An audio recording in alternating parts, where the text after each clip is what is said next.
Hello, everybody. Welcome back to the GSMC Sports Podcast. I'm your host, Jeremy Lapidus, today joined by Nolan and Mehrob. There is a lot of stuff to get into in the world of sports. Lots of basketball news. The Pacers take a vital game 3, go up 2-1 in the series. Teams that take that untying Game 3, make it 2-1 in the series, win 81% of the series going forward. A massive game over there for them. We'll talk about the Knicks head coaching search. They've been denied over and over again for all of their top candidates. We'll take a look at who is left and where they might go, as well as potential trades for Kevin Durant, the top 5 teams that are expected to be in the running for him, what kind of stuff they could offer for him, Shamar Stewart updates, and so much more. But before we get into that, remember, if you would like to be an even bigger part of the show than you already are, all you need to do is go to gsmcpodcast.net. Or if you're on YouTube, you can use that super chat feature. If you do either of those two things, a message should pop up on the bottom of the screen for you, me, and everybody else around the world to see. If you do have a burning question about sports, anything at all that you would like to ask, go ahead and throw that in the comments. Throw it in the chat. I will get to it as soon as I possibly can.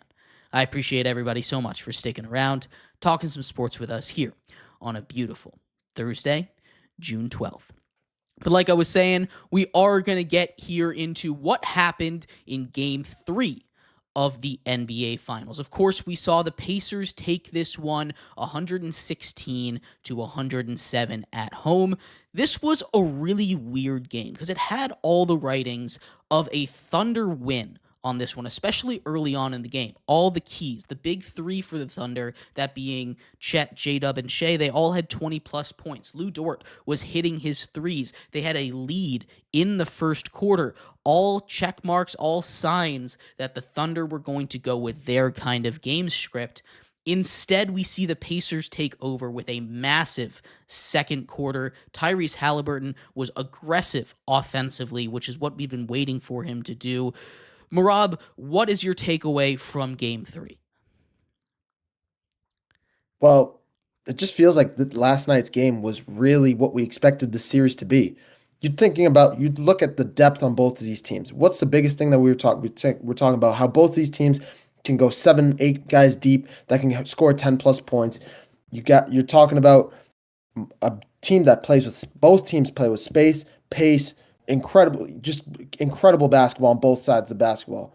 But in this game, we saw the big 3 for the Oklahoma City Thunder kind of shine in this one. We saw Jalen Williams. You bring up Jalen Williams with 26, Shea with 24, Chet Holmgren with 20 points and 10 rebounds. He had a massive game. Lou Dort pitched in 12 points of his own. When you're looking at this team as a whole, it looked like they had all the ingredients for a win, and you played it out. You said it perfectly. But it was the play of the Pacers that took it for this one. It was the play of a Benedict Mathurin with 27 crucial points in this one. TJ McConnell making key turnovers on. I've never seen the Thunder be that careless with the basketball on inbounds plays. TJ McConnell looked like a linebacker, looked like a cornerback out there, like he's playing football. Seriously, like just intercepting passes, easy, simple inbound plays. Their press coverage, full court press coverage that the Pacers were playing was crucial in this one, and TJ McConnell was everywhere. 10 points for him, 5 assists. And then you bring up Tyrese Halliburton, who was the engine for this team. Probably his most complete game that we've seen. 22 points, 9 rebounds, 11 assists. Just 1 rebound short of a triple-double. You saw Pascal Siakam have 21 crucial points as well. As a whole, I mean, this is what we expected this series to look like. And I'm happy that we finally saw a normal game instead of one of these wild card games that we've seen. But it was good to see the Pacers get a win. But we're up 2-1. This is a 2-1 series now. This is a big Game 4 coming up, and the Thunder really need to find a way to bounce back in the next game. You brought up the defense, and I think the defense is such a crucial part of this. We saw, of course, TJ McConnell with 5 steals, all of which were on those inbounds plays, giving them 5 extra possessions. And in a game where you only win by 9 points, 5 extra possessions is basically the game right there. 10 points, 5 assists over there. An incredible game off the bench for him. Benedict Mathurin, that you mentioned, 27 points off the bench. He only missed 2 shots from the field. He was that offensive engine for them, the guy that they turned to when they needed a bucket. But back on that defensive side, Obi Toppin, Miles Turner, Andrew Nembhard, those guys were amazing. Nembhard on Shea all game long. When you can hold down the MVP to less than 30 points, a guy that was averaging 36 points per game this series, you get him. You get a little bit of that block for a bunch of big blocks from Obi Toppin, from Miles Turner, especially late in that game.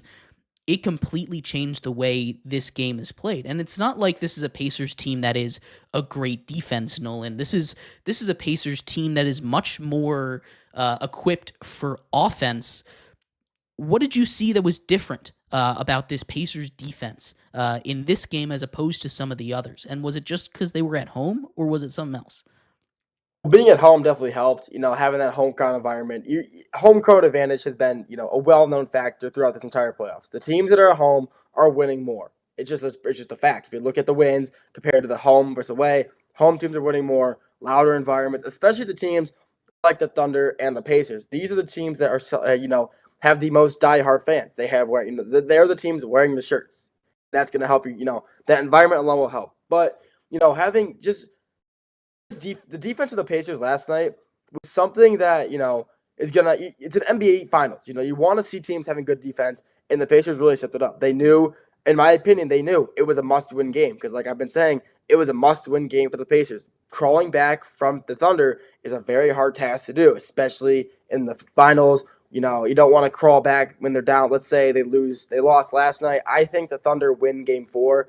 I think it goes back to OKC with a 2-2 split. So let's say they lost last night and lost again on tomorrow.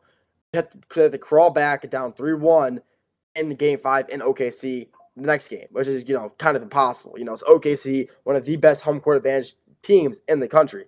And they knew that. And they said they had to come with a different type of intensity, a different game plan, and they got it done. The defense was just amazing last night. There's nothing more to say. It was a phenomenal defensive scheme, phenomenal, and the players, they did their job. They did everything they had to. When they were manned up, they were playing face-to-face, hard-nosed defense like I said they should do a few shows ago. And I said, it's hard to do it, but, they must be watching the show. They're listening to my takes, I'm telling you. But, they went face-to-face. They went head-to-head, and it worked. SGA, he still had a good game. Don't get me wrong. SGA had another great game out of him, 24 points, 8 rebounds. That's a great game. But 24 points for SGA is kind of like an off game. You're expecting to see this guy drop 30+. 24, that's pretty good. For SGA's stand, holding him to less than 24 or less than 25 or 30, it's a pretty good game for your defense. And, the Pacers last night really just came in with the win mentality. They came in knowing they had to win, and they got it done. Winning by 9 points, those clutch stops by, Benedict Mathurin, TJ McConnell. They all had great stops. The entire team was playing great defense. But obviously, you have the GOAT. You have Benedict Mathurin having, a great night. TJ McConnell also having a great night. 5 steals. That when do you see a guy get 5 steals? Not a lot. In one game, not a lot. But he had a great night. He stepped up big time. He played, he played his Alex Caruso role. Came off the bench, great defender. He did what he had to do. And the Pacers came away with a good win in Game 3, hoping to take a 3-1 lead, which I don't think it will happen. I think it'll still be 2-2 after the next game, going to Game 5. But good win for the Pacers, must-win game. They got it done. You bring up the future of this series. Neither of these teams have lost back-to-back games in multiple months. The Thunder haven't lost back-to-back games since April, and the Pacers haven't lost back-to-back games since March. It has been a long time coming, and that kind of goes back to Game 1. If these teams are going to continue to go back and forth like they have all series long, it's going to be all back on that Game 1 shot from Tyrese Halliburton. This is still a very dangerous Thunder team.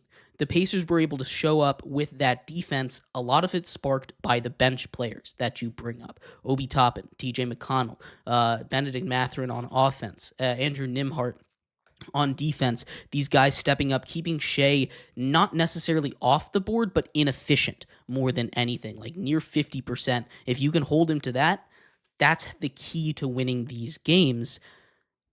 But it's also been the key for this whole series is those guys off the bench, right? Aaron Wiggins in game 2, right? In game 3, obviously, you have all the guys that we've brought up. I've also heard a whole bunch the phrase bench players get up when they play at home, right? We've seen it work both ways back in OKC. Who's going to be that guy that steps up off the bench? Who's going to be the guy that steps up for the Thunder if they're able to tie this series back 2-2? I think, well, there's one that's kind of a no-brainer, and I think that has to be Isaiah Hartenstein. Isaiah Hartenstein needs to have a bigger presence for the Oklahoma City Thunder. They need to figure out a way to. They can't let Pascal Siakam and Miles Turner have games the way they did last night. Siakam 21 points. Turner 9 points, but those are 9 crucial points for him, especially when it's a 9-point margin. Isaiah Hartenstein having a little bit of a quieter night last night, but you need him and Chet Holmgren to be able to step up in these big moments. You bring up a big point with benches show up when you're back home. And I think that's where this series is going. It seems like it's playing out. It's playing out with the bench players. It's not playing out with the starters. The 5-on-5 guys are matching up and pretty much canceling each other out. Game 2, it was Aaron Wiggins that was the deciding factor. Game 3, it was Benedict Mathurin. Game 1 was just a Halliburton. We can just give that one. We could just label that the Halliburton game. Just throw that one to the side. But this is how this series it seems like it's going to play out from here on out. It's going to be who shows up from the bench.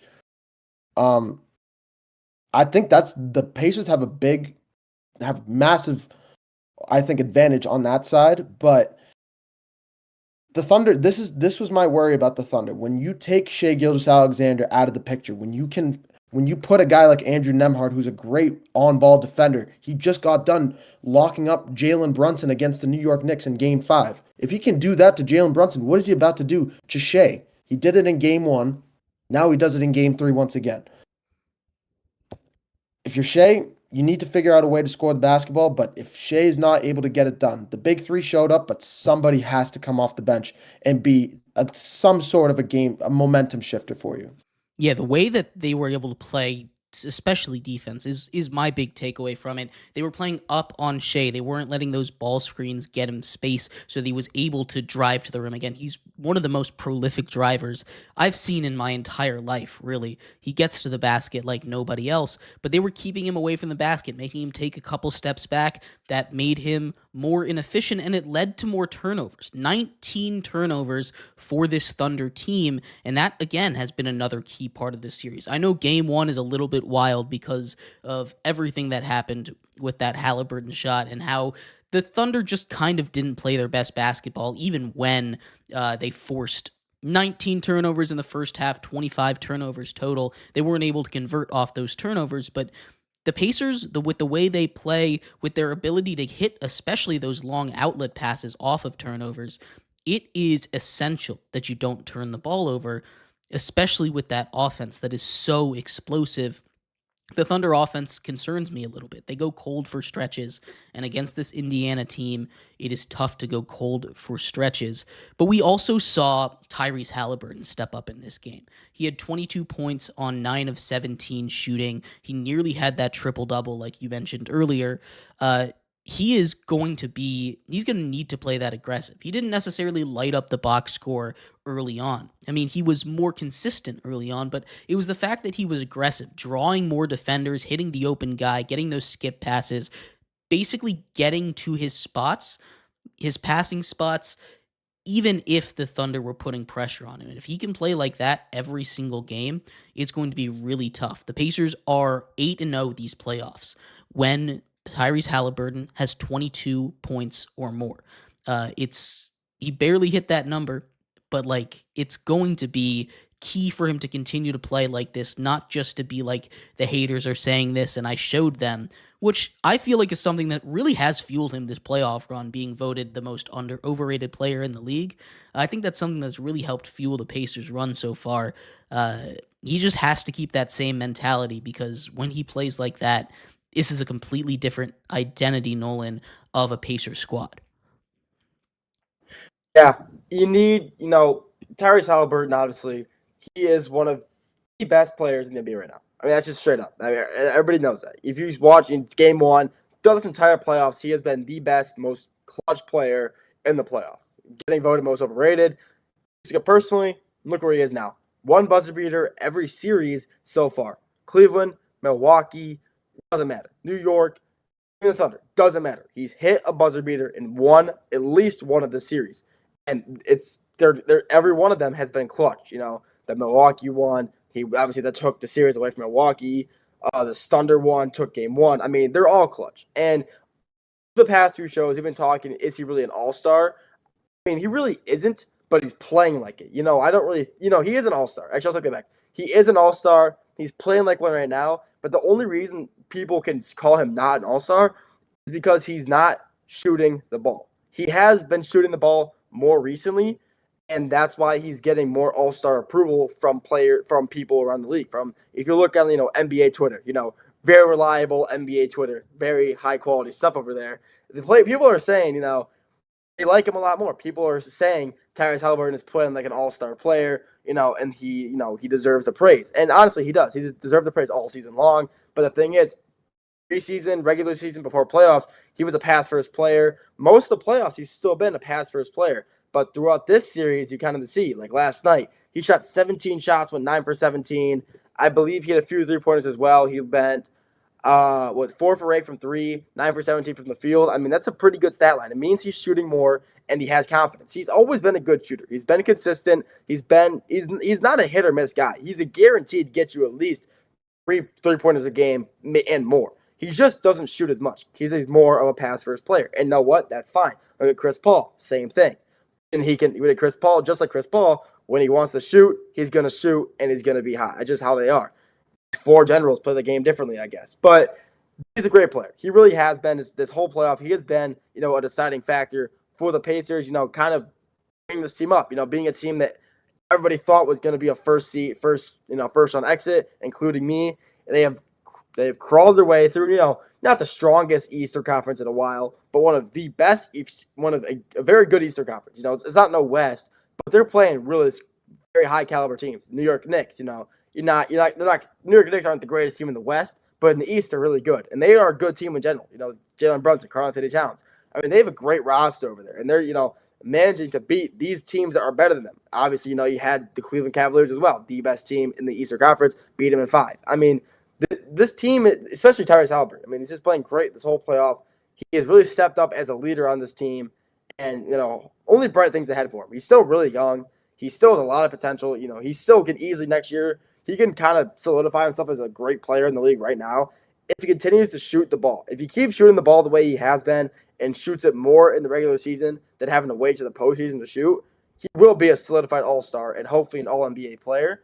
Until next season, we won't know. But the way he's playing right now, hopefully next year it'll translate over to become an all-star, maybe an all-NBA. Yeah, there's a lot to love about Tyrese Halliburton's game. But game 3 was really more about that bench, that defense, and we'll see if they can continue that as the series hits game 4 still in Indiana.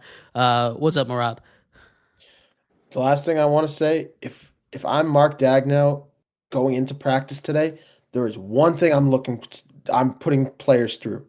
I'm putting them at the free throw stripe, and I'm making them just shoot free throws. That last 2 minutes, they missed 6, 7 free throws. In a 9-point game, when the Thunder are coming back the way they were at the end of that game, and you're missing free throws like that, that is a gut punch to you. So that's just my last take. Thunder definitely need to clean that up. It's like watching Mitchell Robinson at the free throw line that entire last minute. It was bad. It was really bad. I was watching that. I was like, why are these guys missing so much? By the way, these are guards they're following, and they're missing a majority of the shots. Jalen Williams. I mean, he's the third option on this team. You cannot be missing free throw shots. I mean, they're literally called free throw. You're alone at the line. I mean, not going to make every shot, but you got to at least, make at least 50%, more than 50%. You can't be going 1 for 2 every time. You got to be going 2 for 2 at least every other time. Game 4 should be a movie, though. We're going to take a quick break. When we come back, we turn our attention to the Knicks head coaching search. A really interesting kind of trend has come along with the Knicks where they seem to only want to poach coaches from other existing teams that already have them as a head coach. We'll talk about what that means, who's been denied, and if anybody really wants that job at all. That's coming up next here on the GSMC Sports Podcast. I feel like I'm losing my mind. Is everybody in the world blind? Please, Lord, give me a sign, a sign. I feel like I'm losing my mind. Is everybody in the world blind? Please, Lord, give me a sign, a sign. I wanna be the greatest. Everybody on the fake shit. I look around and feel like everybody is the fakest. I make this every day and I'm impatient, hoping one day I blow up from the basement. Statement, the top is so vacant. I don't hear shit that I think is amazing. Waiting for my day when I'm playing sold out shows for 1,000 faces. Hey, give me that crown, get in my way and to be put down. It ain't your place, all this my town. If I want that shit, then I'll get it right now. I'm losing it, the noose it fits. I'm losing shit, a stupid myth. You choose to live or choose to dip. You choose to fight or lose your grip and lose a gift. I feel like I'm losing my mind. Is everybody in the world blind? Please, Lord, give me a sign, a sign. I feel like I'm losing my mind. Is everybody in the world blind?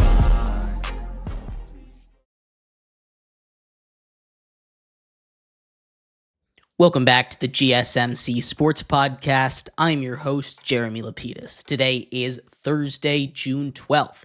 If you were just tuning in, we just finished going over a Game 3 that saw the Pacers take a 2-1 lead in the NBA Finals, winning by 9 points, 116-107, behind very strong defense and bench player performances. In this segment, we turn our attention to the Knicks, the team the Pacers eliminated in those Eastern Conference Finals. The Knicks are still in search of a new head coach, and it seems every person that they try to talk to is not available. The phone is not ringing. We'll talk about that in a second. But before we do, remember, if you would like to be an even bigger part of the show than you already are, all you need to do is go to gsmcpodcast.net.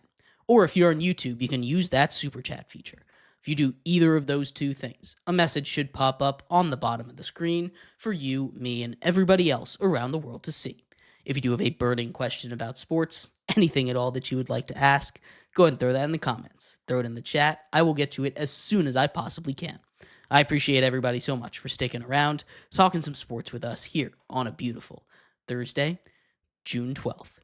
But like I was saying, we're going to get into what really has turned into quite the saga with this New York Knicks team. And before we get into everyone that's been denied or has denied them, I'm just going to start off with the big question on my mind, Mehrob. Why are they only going for coaches that are already married to a team? This makes no sense to me. What is going on in that organization that they decide they need to poach a coach? This is something unprecedented that we don't usually see, Jeremy. The only thing I can really even tie this back to in my recent memory, that if you remember Sean Payton when he got traded from New Orleans to Denver, and Denver sent New Orleans picks. That is the only thing I can think of anywhere remotely to this. What is New York trying to expect one of these head coaches to buy out from their teams? It's not going to happen. These are guys, Ime Udoka is one, Chris Finch. There's so many different coaches out there that New York is looking at for whatever reason that they're trying to get interviews with, and these teams are just like, no, we want our head coaches. You can't have them. I'm sorry, man. So it's I want to say it's unfortunate, but I mean, I think there's better options. There are still other options for the Knicks to look at. I think they're just looking for a veteran presence out there. They're looking for a guy that knows what he's doing, that's been there, that they don't want a rookie. They don't want a rookie head coach to come in. They don't want an assistant head coach to get eaten alive in New York. They don't want a guy from college to have his first appearance in the NBA with this Knicks squad. They want to be that. They want to be a team that is ready to compete for a championship next year.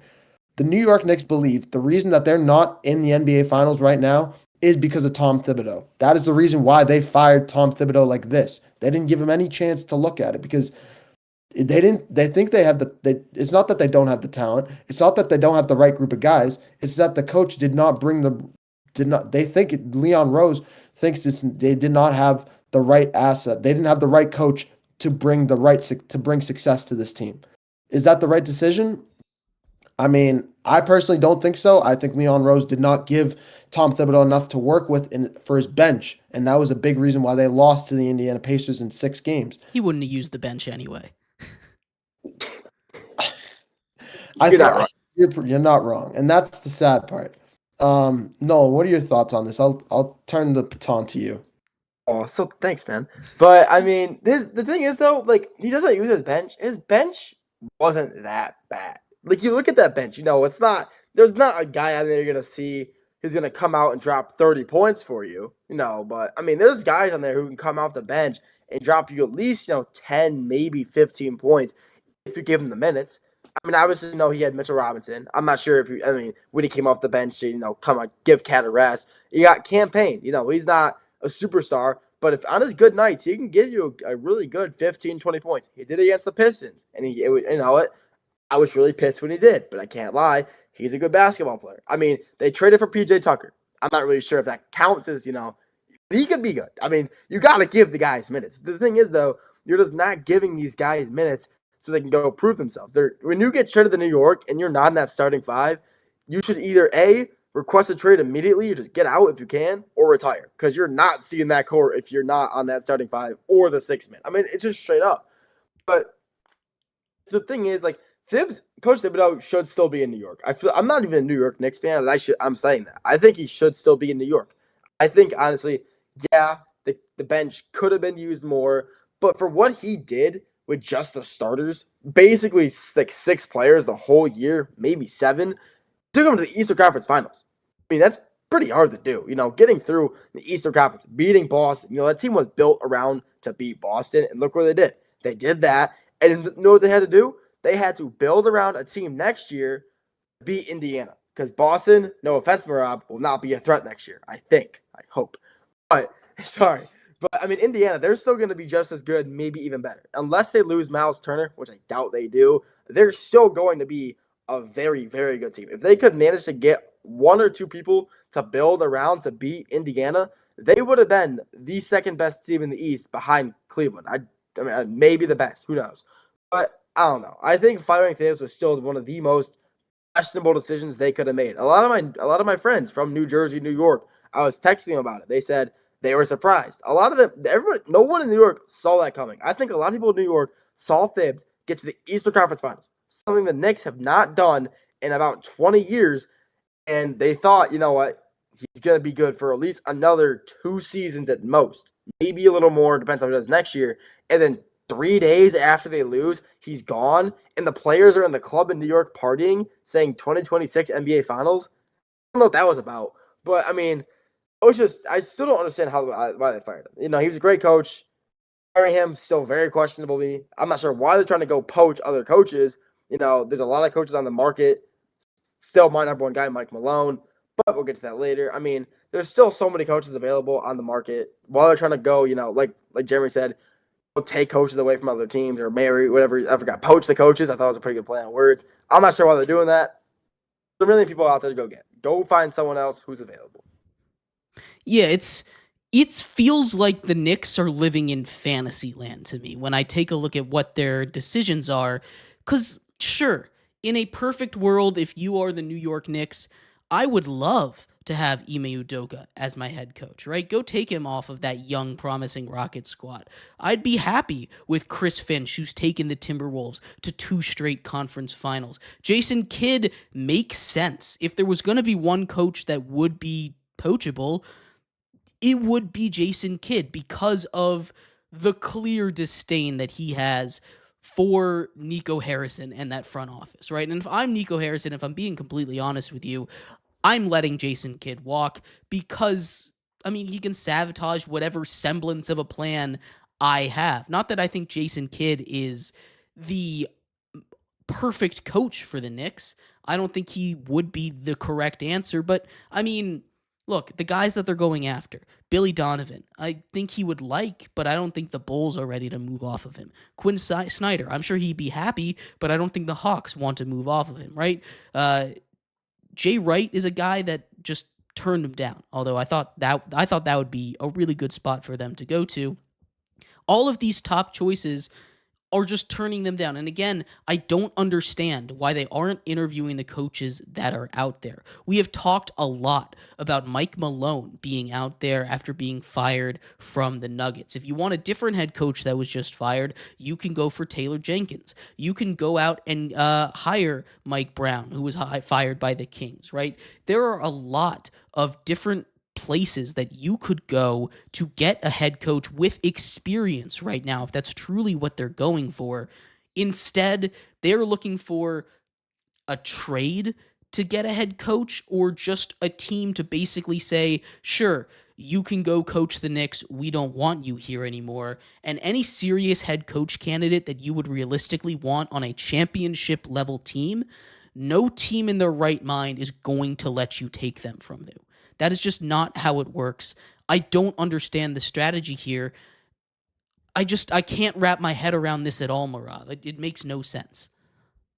I'm right there with you, man. That's why I started off when I first talked about it, I said, this is unprecedented. This is not normal. This is not normal in sports. You're competitive. You have guys.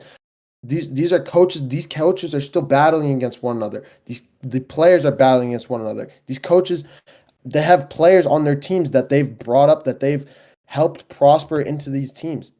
There's no way. There is no Ime Udoka. They want Ime Udoka. He's built that team in Houston that's being built right now. He laid that foundation down. Chris Finch in Minnesota. He laid down that foundation after Tom Thibodeau. Maybe that's why the Knicks won, because he took over after Tom Thibodeau left. I don't know. It makes no sense. I'm right there with you. I was one of those guys that thought, his name just slipped my mind, the Villanova's old head coach. Jay Wright. Please, somebody. Thank you, Jay Wright. Just literally slipped my mind.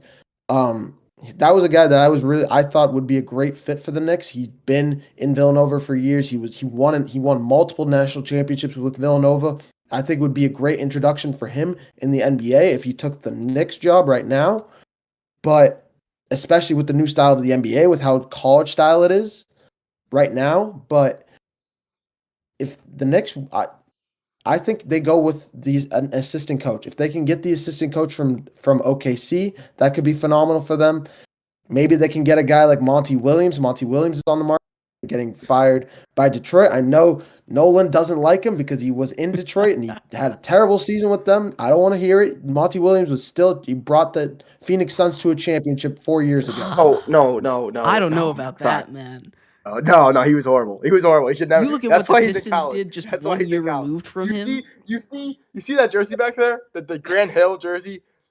He brought that jersey shame. I mean, shame, man. It hurt to watch those games, man. That's why he's in college. He should never. I told Jeremy this a few days ago. Monty Williams should never coach an NBA team ever again. I'm so serious. He didn't bring them to the championship. Kevin Durant did. That was Kevin Durant. No disrespect. Durant was on that team. He was. Oh, he wasn't. You're right. Sorry. My bad. But, that was, Devin Booker, DeAndre Ayton. I don't think that was Monty Williams. That was mostly just, heavy offense. He also teaches no defense. He has no defense over there. No, if you go back, they were giving up 100. They let up like the second most points in the NBA that year. I think his biggest issue is his rotations. Like, you see the difference. It's basically the same squad that Bickerstaff had this year. That who's his face had. Monty Williams had just a season ago, and now they're a 6th seed with basically the same rosters because he fixed the rotation. Sure, there's a couple new pieces in there, but that was kind of an inexcusable way to play that Pistons team. He went with all bench lineups like all the time on a Pistons squad that was losing 20 games in a row. You can't be continuing to do that. The worst thing about all that, he started Killian Hayes over Jaden Ivey. That is really what broke my heart. He was putting Killian Hayes in a starting 5 over Jaden Ivey. That's it. That's all I have. That's all. That's like the all you could see that and just think whatever you please. That's all I got to know.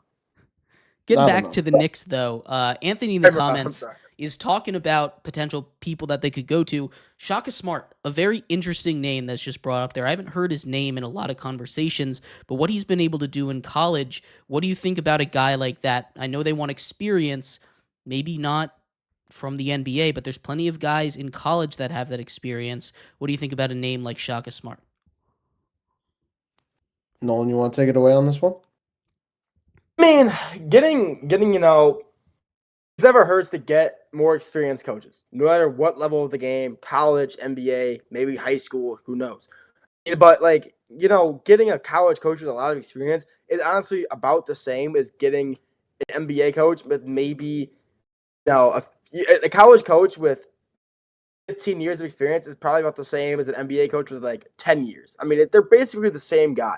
It's, a different game. It's different pace, different game kind of. But getting an experienced college coach is still a great pickup. Regardless of what level you're coaching at, getting an experienced coach is going to help a lot. And, he's not too old, so he can still understand, how a good NBA team should run. And honestly, I know it's a little off topic. One guy I was thinking about, maybe he just got fired from the Suns, Mike Boldenhauser. It's kind of crazy. But, I feel like no one's really talking about him either. He won a ring with the Bucks. He just got cut from the Suns after 1 year after having a decent, not a bad record, but for what he had. And, he really only had Booker and KD, but besides that, really who else? But, he could be an option. But, a good college coach never hurts. It never hurts to have a college coach with years and years of experience and has had a lot of success in March Madness. Never hurts to have that. Yeah, I think it's less likely. I think it's less likely that Shaka Smart leaves Marquette because I think he's got a pretty good thing going over there. But I think if you can poach him, if you can go get him, why not? I know Danny Hurley's name is continuing to be in contention, and he is, I think, a better name than Shaka Smart, but he's along those same lines of a really experienced college coach that has pretty good runs when it comes to the NCAA tournament. There are a lot of ways that they could go. The Knicks here, it seems more like they're going the way of an experienced NBA coach. It's probably how it's going to end up, but I'm curious if they're just going to ask every single team in the NBA to hire their head coach at some point, because it's getting a little ridiculous. They're up to, what I've seen, a list of 5 teams already. That's like 20% of the NBA. It's a little ridiculous, all of these teams they're asking, and I don't know. It's just a mess over there. Lots more coming with the Knicks, of course, is going to be a big story going forward. But we're going to take a quick break. When we come back, Kevin Durant on the trade block. Kevin Durant is reportedly basically an announcement away from getting traded. Some sources say that a trade is already done.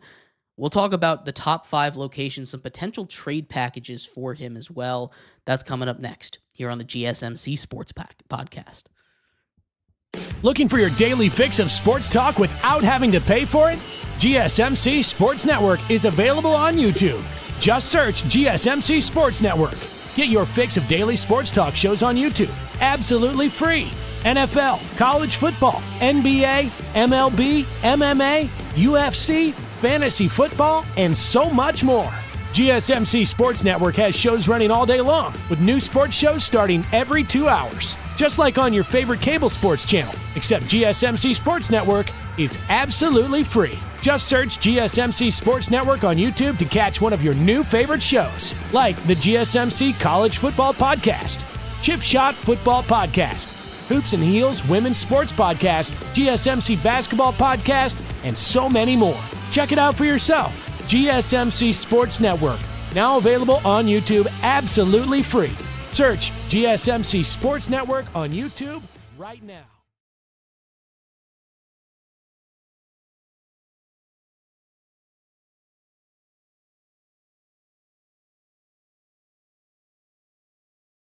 For the best and latest podcasts available anywhere, go to the podcast app on your cell phone and type in GSMC.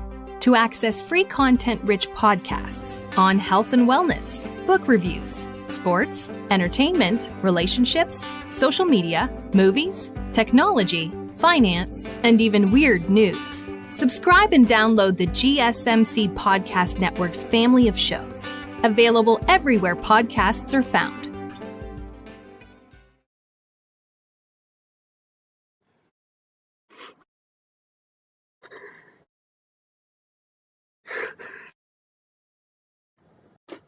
Welcome back to the GSMC Sports Podcast. I am your host, Jeremy Lapidus. Today is Thursday, June 12th. If you were just tuning in, we've talked a little bit of basketball so far. The Knicks looking to steal a head coach from somebody else, not working too well. The Pacers take a 2-1 series lead in the NBA Finals, a huge Game 3 from their bench and their defense. In this segment, we take a look at Kevin Durant. One of the best players of this era is on the trade block yet again. Out of Phoenix with the Suns, where it did not quite work out again. There's 5 teams that have kind of separated themselves from the pack when it comes to who might trade for him. The Spurs, the Rockets, the Knicks, the Heat, and the Timberwolves seem to be those top 5 options. I've got trade packages from all 5 of them. We'll go over them. Who says no here, as well as a little bit of background here. But before we do, remember, if you would like to be an even bigger part of the show than you already are, all you need to do is go to gsmcpodcast.net. Or if you're on YouTube, you can use that super chat feature. If you do either of those 2 things, a message should pop up on the bottom of the screen for you, me, and everybody else around the world to see. If you do have a burning question about sports, anything at all that you would like to ask, go ahead and throw that in the comments. Throw it in the chat. I will get to it as soon as I possibly can. I appreciate everybody so much for sticking around, talking some sports with me here on a beautiful Thursday, June 12th. But like I was saying, we are going to get into a little bit here on Kevin Durant. There are some reports out there that say Kevin Durant to the Spurs is already a done deal, just waiting for the NBA Finals to be done. How much I believe that? Not really so much, but still, it's out there floating around. And with the NBA, I truly do believe that that's something that could be happening. We'll see, though. The Spurs, of course, are a team that Durant has said he prefers to go to. His contract right now, his last year, is worth $54.7 million. Durant has a no-trade clause as well, which means he needs to approve of the location that he goes to. But a trade does seem imminent at this point. We'll start off with those Spurs. There's a couple different trade options out there. The Spurs have that number 2 overall pick, which I feel like is kind of the best tradable asset for them. Of course, they still have their untouchables there. You can't trade Wemby. Fox they traded for, he's going to be pretty untouchable. Stephon Castle is an interesting one. And before I get to the trade that I have here, is Stephon Castle untouchable?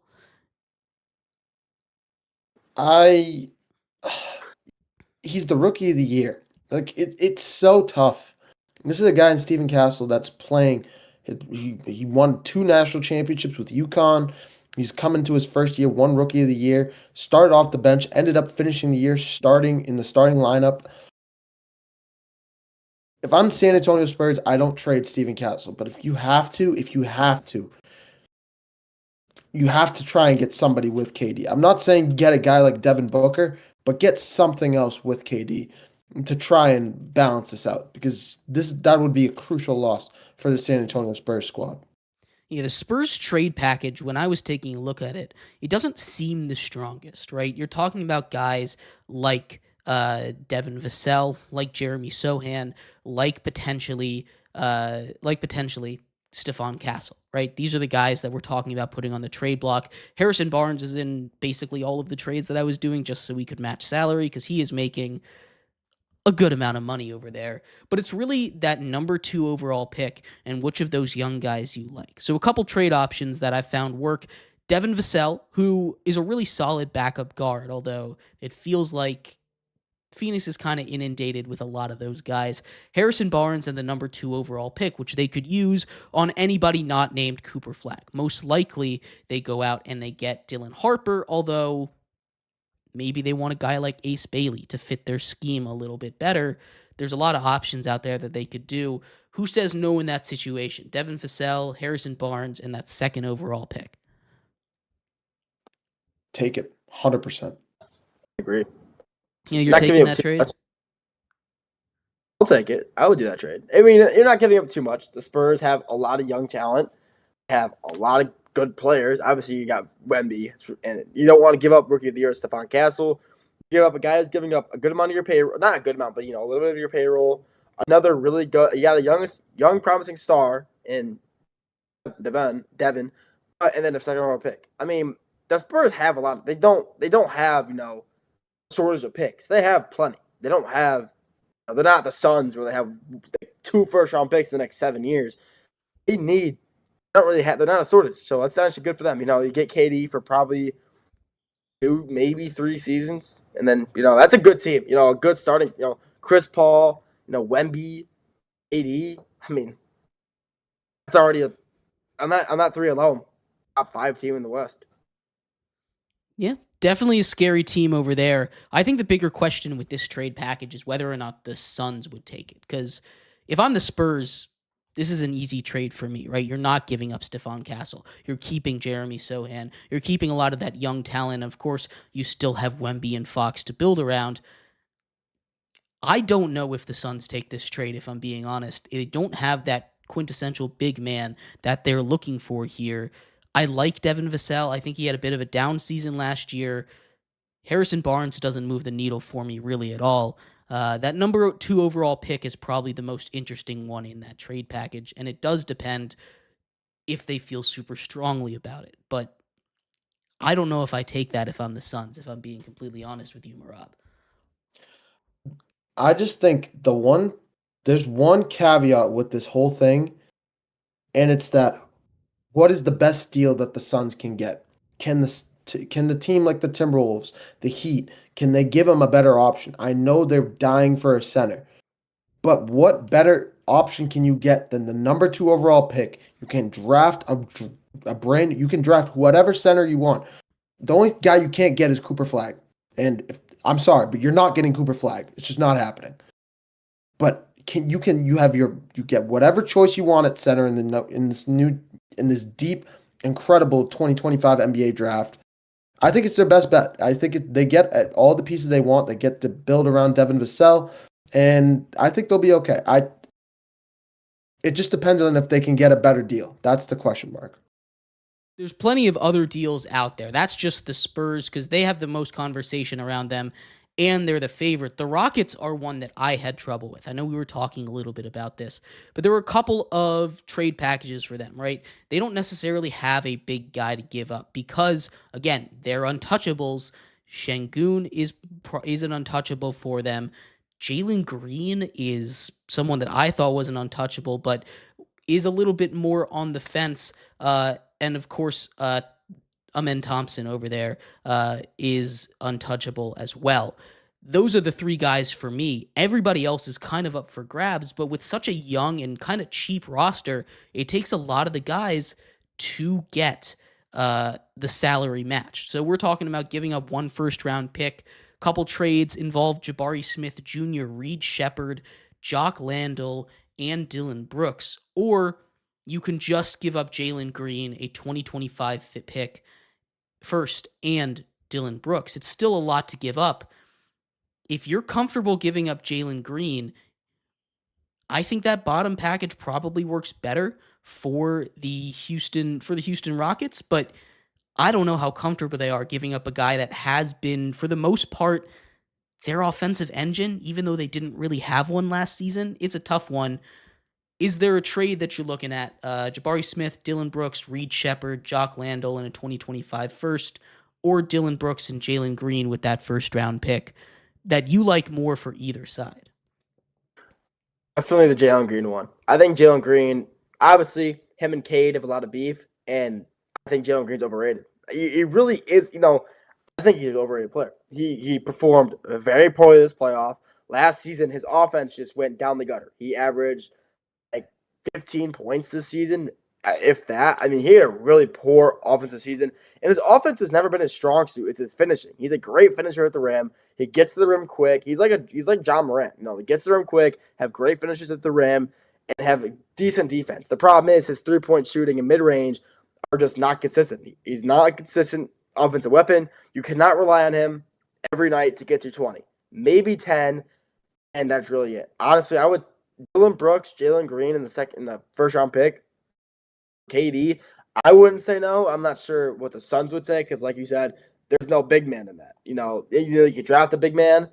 I'm not sure what position the pick would be for the Suns.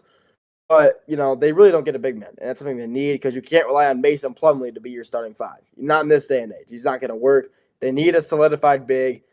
Would the Suns take it? I doubt it. But, any team that's willing to trade for KD, they're going to, that team and their fans, they're going to say yes. But the question, will the Suns? I think the Suns will not take that trade just because maybe if Jabari Smith was in that trade, maybe they would, but you're not trading those three guys. You're trading two of them. And the Jalen Green is definitely, I think, he's definitely not an untouchable just based off how poor he played this season, offensive-wise. Defense, okay.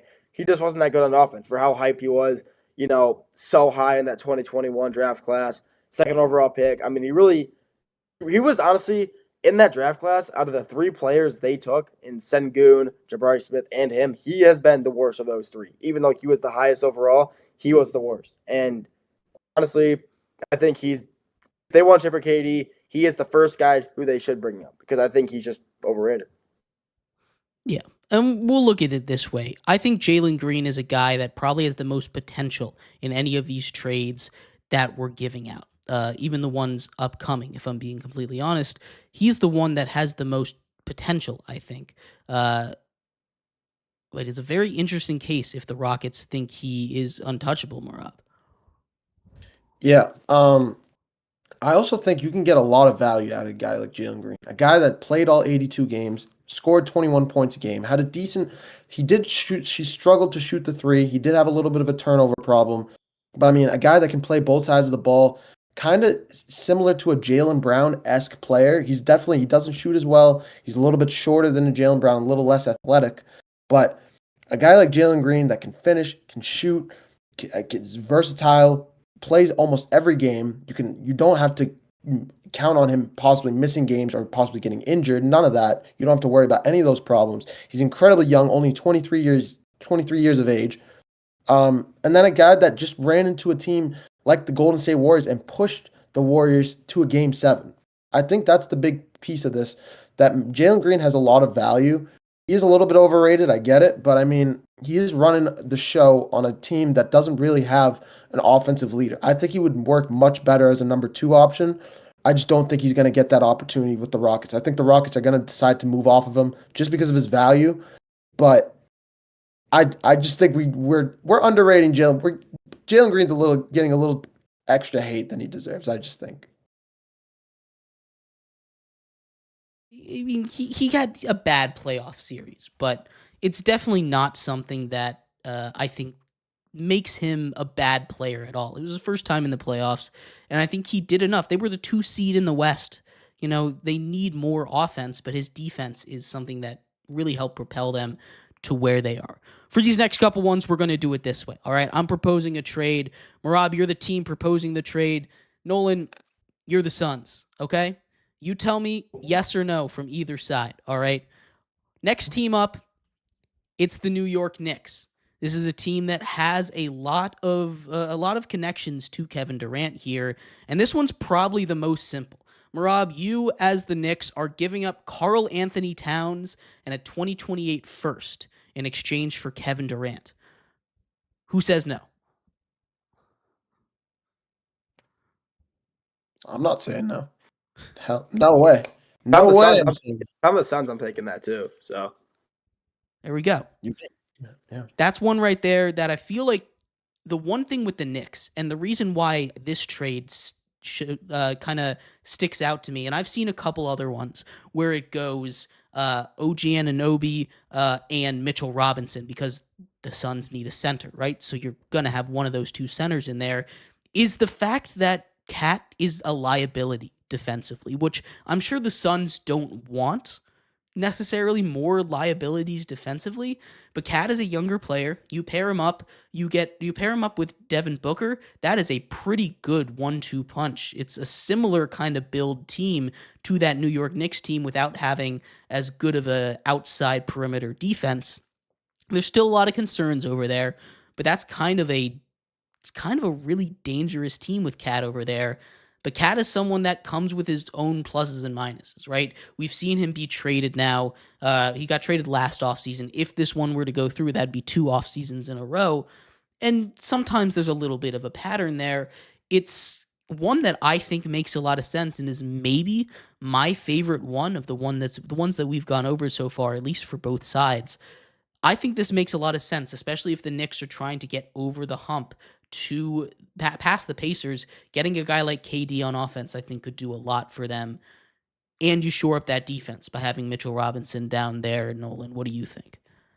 Yeah, the only problem there, you just said Mitchell Robinson. I don't think he'd be reliable center the entire game because their backup center, a real Huck Paturi, if that's how you say it. Quite frankly, I've never seen that guy step a foot on the basketball court. So how can you? The only problem there, Mitchell Robinson, he was a very good center for the Knicks this postseason throughout the year. He proved himself to be a great center. But when he has to step off the court to get, catch your breath, get some air, their backup is going to get – their center play at that point is going to be tremendously bad. It's going to be horrible. They're going to get bullied by whoever they're playing. He will be getting bullied. Maybe this guy's good. Maybe this Aurora guy is good. I've just never seen him play, so I'm just basing off that. I mean, I've never heard of the guy. So, I mean, that's the only problem. If I'm the Suns, I'm 100% taking it. The Knicks could definitely question it a little bit, but I'd still see him taking it. It's just a matter of the fact that, Mitchell Robinson is a great center, but when he comes off, who are they going to have playing the 5? Put another power forward in or just play a real? All right, next team up for you.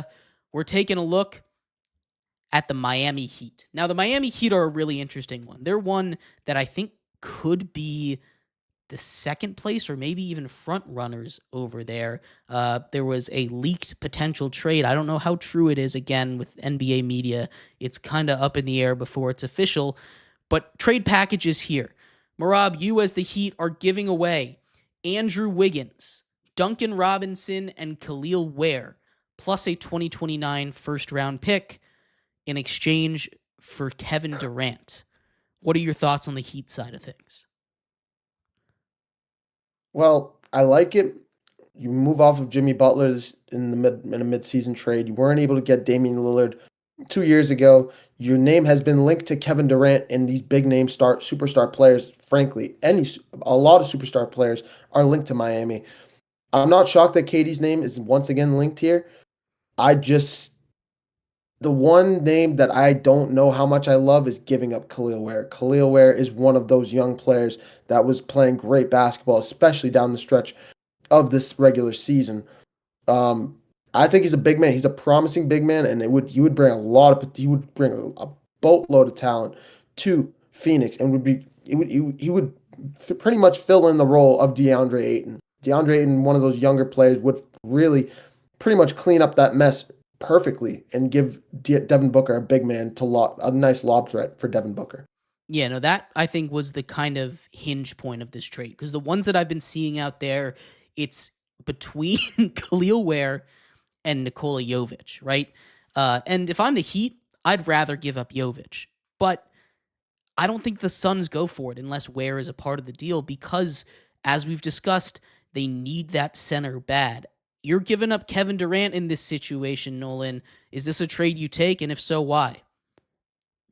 Yes, because those 3 guys right there will be immediately starting on my team. Khalil Ware, one of the best, most promising rookies that we've seen this draft class. I love Duncan Robinson. He's still hooping. He was great. He's been great. I mean, you get another first-round pick. So you get basically 4 new players. You're gonna get your those 3 in that class. And you'll get Andrew Wiggins, Duncan Robinson, who you can be power forward, small forward, and center Khalil Ware. Draft whoever you need. At that point, draft a shooting guard or a point guard, and then you just bring off one of the Suns guys. If I'm the Suns, I am 100% taking that. That is literally that is a trade right there that will rebuild my team completely just off that one trade. You're giving up one, maybe two guys, and you're getting 3 starters, possibly 4 with the first round pick. I'm 100% taking that trade. Yeah, there's a lot of things about this, and I think overall, again, I like that Cat trade we talked about, and I like this trade a lot. These are probably my 2 favorite trade packages that we're going to talk about between these 5 teams. It seems more likely to go to the Heat if it's between those two, or if I were to be the Suns, I would want to send him to the Eastern Conference, right? So it would be between those 2 teams, 1 and 2 for me, especially if you're able to get a package like that for them. Last one we're going to run through here, the Timberwolves here have an offer. Mehrob, you are sending Julius Randle, Dante DiVincenzo, and Mike Conley, along with a first-round pick to the Suns in exchange for Kevin Durant to play with Anthony Edwards. This one I think is super interesting because we're kind of moving off of the Cat trade on both ends here, from the T-Wolves perspective and the Knicks perspective. We'll start with you, Nolan, this time. Are you taking this package if you're the Suns? Well, obviously, the Suns, I'm going to say yes. The Suns need everything they can get.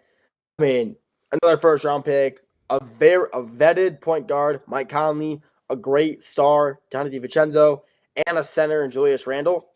Another 3 to 4 starters right there for a guy who doesn't even want to play for the Suns anymore. On the Suns, 100% yes. No doubt about it. I'm going to throw a little bit of a twist on this one, so to speak. Ooh. What if in this trade package, instead of giving up Julius Randle, the Timberwolves decide to give up Rudy Gobert with DiVincenzo and Mike Conley? I think Mike Conley, they're really fond of Mike Conley. He's a great two-way player, and I know Anthony Edwards loves him, so they might keep him there. Maybe give up a guy like a Naz Reid instead, even though I know Naz Reid is on the free agency market, so maybe not. But somebody else instead of Mike Conley, I can definitely see that package with a Gobert and with a Dante DiVincenzo. If I'm the Timberwolves, if I can keep Julius Randle, if I can keep Ant, and I can bring in a Kevin Durant, I love my chances in the Western Conference, especially with the resurgence of Julius Randle in these playoffs this past season. Yeah, I think that's a really interesting trade deal. You talk about Rudy Gobert, and his value is so odd because he's one of the best defensive players ever, but he's a liability on offense, right? And maybe you want that if you're the Phoenix Suns. Maybe you want a guy that can step in and just be a defensive anchor for you, but he's also a guy that can be attacked, right? You get him ISO'd at the top, it's not going to be good for him. We've seen that in the playoffs before. Of course, Luka cooking him in that, to call it out there, right? That is kind of the double-edged sword with a guy like Rudy Gobert. I think you get that kind of versatility a little bit more when you're talking about a guy like Julius Randle, because he's not necessarily a center, right? But you need him to play the 5 in a small-ish ball lineup.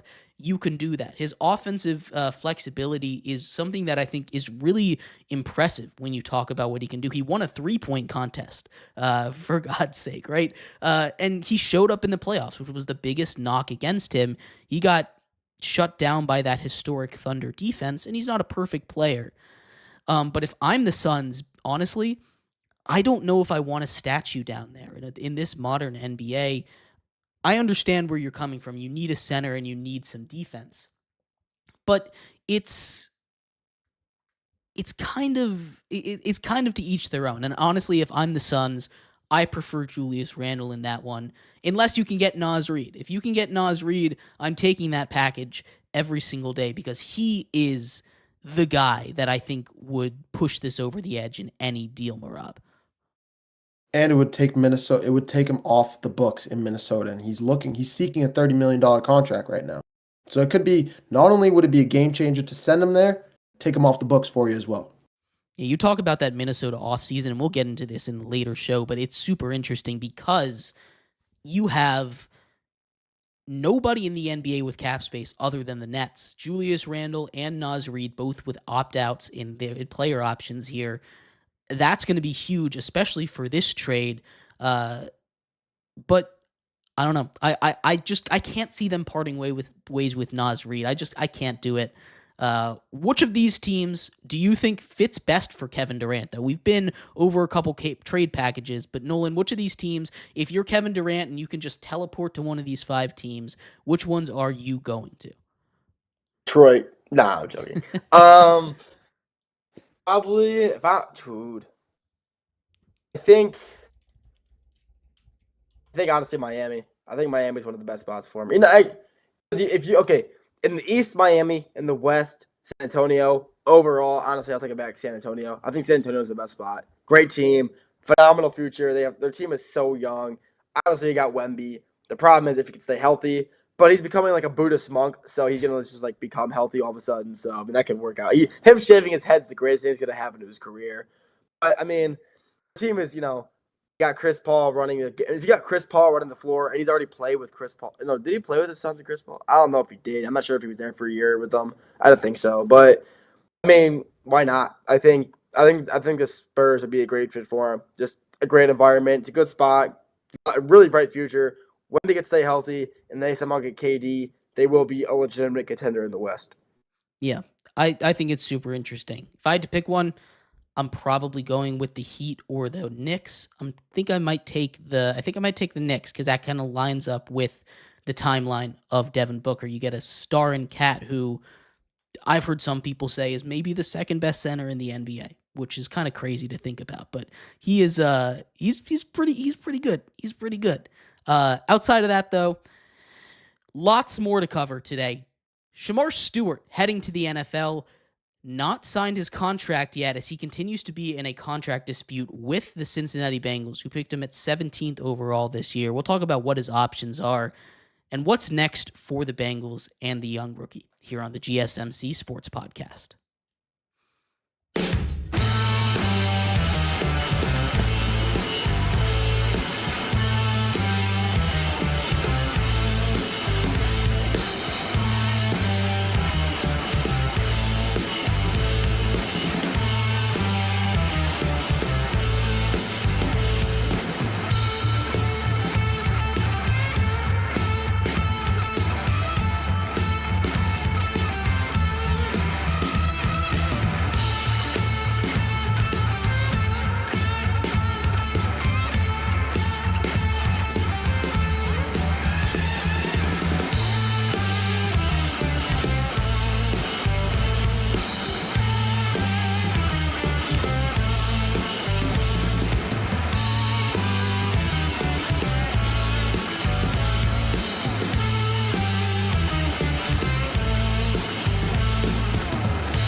Welcome back to the GSMC Sports Podcast. I'm your host, Jeremy Lapidus. Today is Thursday, June 12th, if you were just tuning in. We just finished going over some potential trades for one Kevin Durant. In this segment, we switch our attention over to the NFL. The big story right now, the Cincinnati Bengals and their handling of rookie contract with Shamar Stewart. Their first pick in this year's draft, 17th overall out of Texas A&M, the athletic freak from the combine, would really help out that defense. Instead, they're trying to be a little bit cheap here. Before we talk about that, though, remember, if you would like to be an even bigger part of the show than you already are, all you need to do is go to gsmcpodcast.net. Or if you're on YouTube, you can use that super chat feature. If you do either of those two things, a message should pop up on the bottom of the screen for you, me, and everybody else around the world to see. If you do have a burning question about sports, anything at all that you would like to talk about, go and throw that in the comments. throw it in the chat. I will get to it as soon as I possibly can. I appreciate everybody so much for sticking around, talking some sports with me here on a beautiful Thursday, June 12th. But like I was saying, we're going to get into what's going on here with Shemar Stewart. This is one of the most interesting rookie contract sagas, maybe the most interesting rookie contract saga that I can ever remember. He is fighting for the right to not get screwed out of the rest of his money. He officially left minicamp today, no longer there. He was showing up. He wasn't practicing, but he was stretching out, learning the playbook and everything in the days prior. He came out and he said he's 100% right, which I agree with. I don't know about you, how you guys feel about that.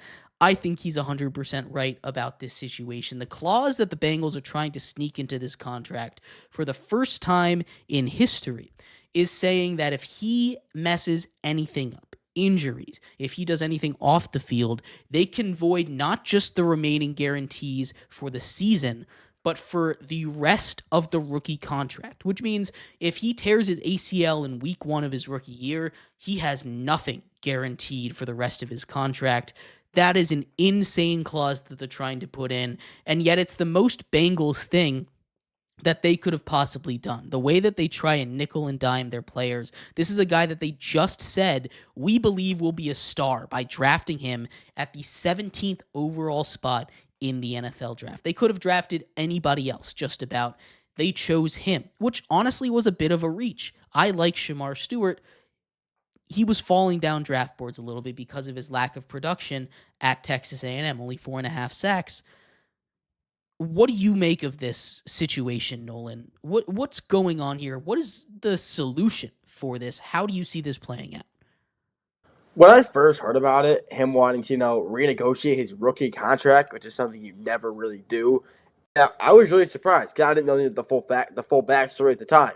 I was like, this guy had 5 sacks last year, 4.5, 5 sacks last year, and he wants to renegotiate his rookie contract. Like, you're not that good of a player to be doing that, respectfully. And then I hear more and more about what's going on. Bengals trying to basically find a way to not pay him his money. And when you hear about that, you really just think, how scummy can the organization be? This team is known for being cheap, being scummy, and having a terrible defense. And I hope that, honestly, it's one thing I hope. I heard that if he manages to just opt out of it, he doesn't want to play, he can basically just not play at all and then get redrafted in 2026. And right now, that's what I would do. I would opt out. I would not want to play for the Bengals. They don't want to pay me, so why do I want to go play for them? I would honestly opt out, redraft, and hopefully next year who cares how the record is, what team I get drafted to, as long as I'm getting paid. Because honestly, he could probably get drafted in the 4th round and make more money than what he would make with his first round contract with the Bengals, because the way they don't want to pay him. It's just honestly insane. This is a team that has spent so much money on 2 guys and franchise tagging T. Higgins, and they want to, focus on defense when they don't want to pay their defensive players. This is the reason I don't like the Bengals. I never have, because they've always been like this. I just don't like the Bengals. There's every sport, every professional organization is one team I despise. It's the Bengals for the NFL. I just don't like them. I like players. I liked AJ Green. I loved him. I love Jamar Chase. I just don't like the Bengals. And if I'm him, 100%, I'm sitting out, hopefully getting drafted next year within the second top 3 rounds, getting a better contract, getting a team that will willingly pay me the money that I deserve, even though he had a pretty, lackluster season, 4.5 sacks. He still had a great season, tackle-wise, a lot of pressure on quarterbacks. I mean, in the SEC, too, in the best college football conference in the SEC. Maybe about, Big Ten, who knows, you could switch that. But, I mean, it's the SEC. Nothing easy down there. 4.5 sacks down there. Plenty of tackles. Lots of pressure. Not sure why the Bengals don't want to pay him. It's beyond me. He should opt out. Hopefully get redrafted in 2026 to a team that actually wants and deserves him. Yeah, you brought up one of those options, and that is one of them. There's a couple different options for him. They're not great options, but yes, sitting out this season is one, and that's one of the more interesting ones where he could enter the 2026 NFL draft. If he has not signed his contract after week 10 of this NFL season, he, first of all, cannot play. He won't be able to enter any team, but he will be eligible for the 2026 NFL draft. I, for the life of me, cannot remember this ever happening. I doubt it's going to happen. The key part here is only 31 teams can draft him. The Cincinnati Bengals cannot draft Shemar Stewart if he is to forego signing this contract and re-enters into the 2026 NFL draft. He will have to stay in shape. It's a very interesting thing, and I don't know if he's going to be able to do that. I don't know what NFL teams are going to think of him for doing something like that. It's a whole nother point of view here. The other option is he can hold out. As long as he signs that contract before week 10, no worries. He can play. He's not going to be fined either because he's not technically a part of the team. They can't fine him because he has yet to sign his rookie contract, so he owes them nothing. That's probably what's going to happen. I bet it'll be figured out by week 1, but there's a couple of other more out there options. He could demand a trade. You can trade a player that has not been signed as long as it's more than 30 days from the beginning of the season. So if he is to be traded, it's going to have to be before September 4th or somewhere, maybe the 5th or something right around there. It's going to be, there's plenty of time for him to get traded here. I'm sure a number of teams would be interested in getting his services. The last option, probably the last one that he's going to do, is he could go to another football league. He could play for the Canadian Football League. He could play for the UFL. He could go overseas and play in a different football league. But the Bengals would still have his draft rights. He would have to be gone for basically 4 seasons before he could be a free agent again or re-enter into the draft. But he could go play professionally, which is a huge part. If you are Shemar Stewart, what are you doing here, Mehrob? What options do you have? What is your number one option here? If Shemar Stewart cannot get a contract with the Bengals that is decently fair and makes sense, I think he should re-enter into the NFL draft. There are loopholes in this. The worst thing that he's going to have to deal with is staying in shape and taking care of his body for an 11-month period, not touching a football field. But he can do it. You're a young guy. This is something. Take it like you're injured for a year. You're rehabbing in a way. You're taking care of your body. You're doing the right things to make sure you'll be ready to go for the next NFL draft. I'm right here with you. I think he's going to be under contract by week 1. One last thing I'm going to say is this is crazy that this is now. It's okay.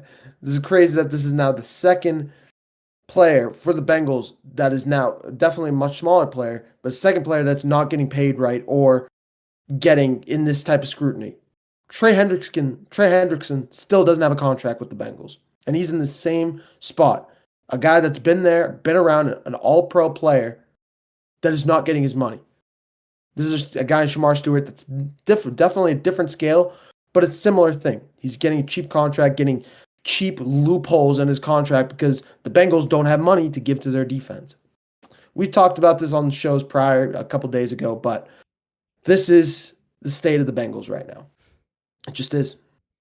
Yeah, no, you talk about the Bengals as a whole when you zoom out of that organization. Shemar Stewart is having his moment in the sun here. He's come out, and in that press conference he gave, he basically said, I'm not trying to be the bad guy. I just don't want to be the guinea pig for this kind of contract. And it's completely understandable. This is a Bengals team that has, again, been just the cheapest organization that they possibly could be.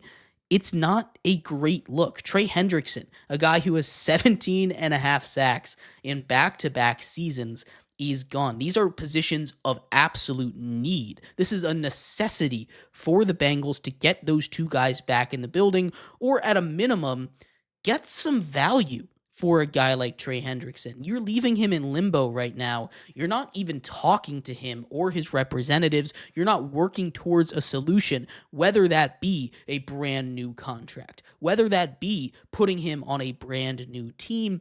you're not making any headway at all, and it's only going to make it worse. You need to be proactive as opposed to reactive, and the Bengals just don't seem to understand that. They need to not try and nickel and dime their guys, and maybe then they'll be able to be just a little bit more successful, Nolan. What do you, again, you seem to have a vendetta here against the Bengals. It's just a mess over there in Cincinnati. How this dates back to previous generations. Carson Palmer wanted out because they were so cheap. This is not a new problem. How does this even get solved? Is there something the NFL can do to step in, or is this just going to be a problem forever in Cincinnati?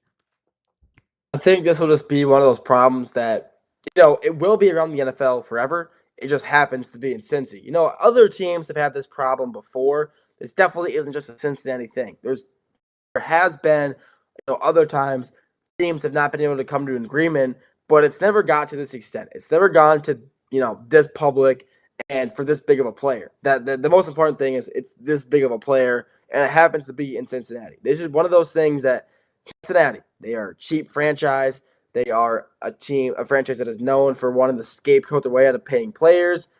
And until they change their ways, this is what it's going to be like. They're going to do their very best to make sure they can try to not pay their players and or just pay them as little as possible. I mean, it just sucks. It just sucks, your dream. Your dream is to go into the NFL and to get drafted to a team that, is saying this guy, he's going to help us so much. Like, this kid is going to be the future for our defense. And they just proceed to go on and lie to your face and say, we don't want to pay you, basically. Like, how can you say that? You're really going to think about that the rest of your life. Like, I worked so hard for all this, and this team just doesn't even want me. Like, what do you even think about that? Like, this is why, like, the Bengals are crushing hopes and dreams over here. Like, I don't get it. Like, how could you just don't want to pay your player? I just never understood that. I don't know why they don't want to do it. It's going to be a thing in Cincy. It will forever be a thing in Cincinnati. It has been in the NFL for a while, but mostly it's just a mainstream in Cincinnati, which sucks. How it is. Yeah, no, it's definitely a mess over there. We'll keep you updated on this story because it is still developing here, but we're going to take a quick break. When we come back, we turn our attention over to the world of baseball. Aaron Judge is on pace to do something that hasn't been done since World War II was going on. We're going to talk about that and much more here on the GSMC Sports Podcast. Looking for your daily fix of sports talk without having to pay for it? GSMC Sports Network is available on YouTube. Just search GSMC Sports Network. Get your fix of daily sports talk shows on YouTube, absolutely free. NFL, college football, NBA, MLB, MMA, UFC, fantasy football, and so much more. GSMC Sports Network has shows running all day long, with new sports shows starting every 2 hours. Just like on your favorite cable sports channel, except GSMC Sports Network is absolutely free. Just search GSMC Sports Network on YouTube to catch one of your new favorite shows, like the GSMC College Football Podcast, Chip Shot Football Podcast, Hoops and Heels Women's Sports Podcast, GSMC Basketball Podcast, and so many more. Check it out for yourself. GSMC Sports Network, now available on YouTube absolutely free. Search GSMC Sports Network on YouTube right now.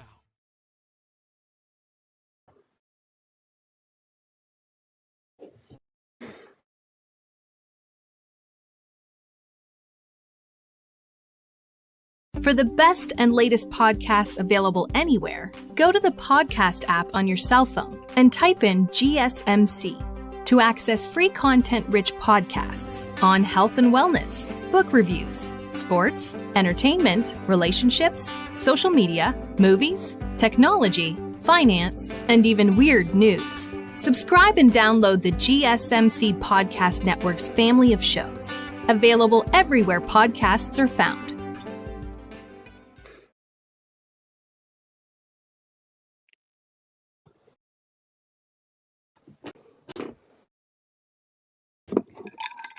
Welcome back to the GSMC Sports Podcast. I'm your host, Jeremy Lapidus. Today is Thursday, June 12th. If you were just tuning in, what have you been doing? We've had a lot of sports discussions so far. We've talked all about the NBA Finals. We talked about Kevin Durant trade locations. We talked about what the Knicks are doing, trying to steal a head coach. We talked about Shamar Stewart and his situation with the Bengals. Me, Mehrob, and Jake here, and Nolan here today. We all talked about that. But this segment, we're moving on to baseball. Aaron Judge, as we teased at the end of last segment, is on pace to do something that has not been done since 1941, since before World War II was over. It is insane the pace he is on right now. We'll talk about his season and if he's the best hitter, right-handed hitter of all time. But before we do, if you would like to be an even bigger part of the show than you already are, all you need to do is go to GSMCpodcast.net. Or if you're on YouTube, you can use that super chat feature. If you do either of those two things, a message should pop up on the bottom of the screen for you, me, and everybody else around the world to see. If you do have a burning question about sports, anything at all that you would like to ask, go ahead and throw that in the comments. Throw it in the chat. I will get to it as soon as I possibly can. I appreciate everybody so much for sticking around, talking some sports with us here on a beautiful Thursday, June 12th. But like I was saying, we are going to get into Aaron Judge. And the thing that he is on pace to do right now that no one has done since 1941 with Ted Williams is hit 400. And this isn't just any regular hitting 400. He's on pace to hit nearly 60 home runs on top of that. He has been a monster for the last couple of years. He's won 2 of the last 3 MVPs, probably would have won 3 in a row if he hadn't gotten injured for the 2023 season. He is on a completely different level. He started late. He's only played 10 years in the MLB, and he's already in his mid-30s, which is a shame because if this guy could have figured out his swing earlier, imagine the kind of discussions we would be putting him in already, despite the discussions that we're prepared to put him in here today. I'll start off with this. If he hits 400, no one's done that since Ted Williams back in 1941. He hit 406 for the Red Sox that season. He will most likely have won his 3rd MVP in the last 4 seasons. At least it's trending that way. He is at least 2nd in every single Triple Crown category right now. Where do you rank this guy all time? He doesn't necessarily have the term, but are you putting him as one of the top 5 just pure hitters of all time in Major League Baseball? Is that way too high? What kind of range, Nolan, are we talking here with Aaron Judge when it comes to the history of baseball? Well, the thing is, baseball has been around for so long. There's guys, it's been going around since, the 1920s, earlier than that. But there's been some phenomenal hitters throughout their career. Barry Bonds, Ed Willie, Pete Rose. Miguel Cabrera. There has been just some of these hitters are insane. Putting him in the top 5 at this point in his career, I wouldn't say is crazy. Top 10, I think he's easily a top 10 pure hitter of all time. Top 10 or top 5. I think he could reach a top 5 status is if he wins either one of the above. One more MVP or just 1 Triple Crown. If he can win 1 Triple Crown, he will, in my opinion, be a top 5 just pure hitter of all time. He is, like you said, 10 years in the MLB. If he manages to fix his swing 6 years ago, and he's just been hitting like that, he would be hitting like this the past 6 seasons.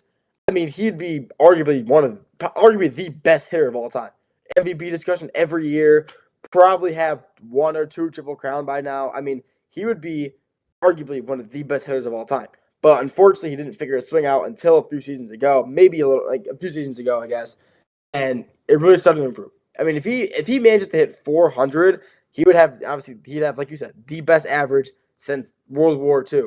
And, that says a lot. This era of baseball is easily increasingly difficult to the 1940s. The pitchers are pitching faster. The balls are moving quicker. A lot more movement. There's more pitches. There's just so much more to the game. If he manages to hit over 400 this year, he will be, right now is already, in my opinion, he will easily be a top 10 hitter of all time. It's a lock. if he manages to hit 400, he could probably be like a top 7 and a triple crown, top 5 easily.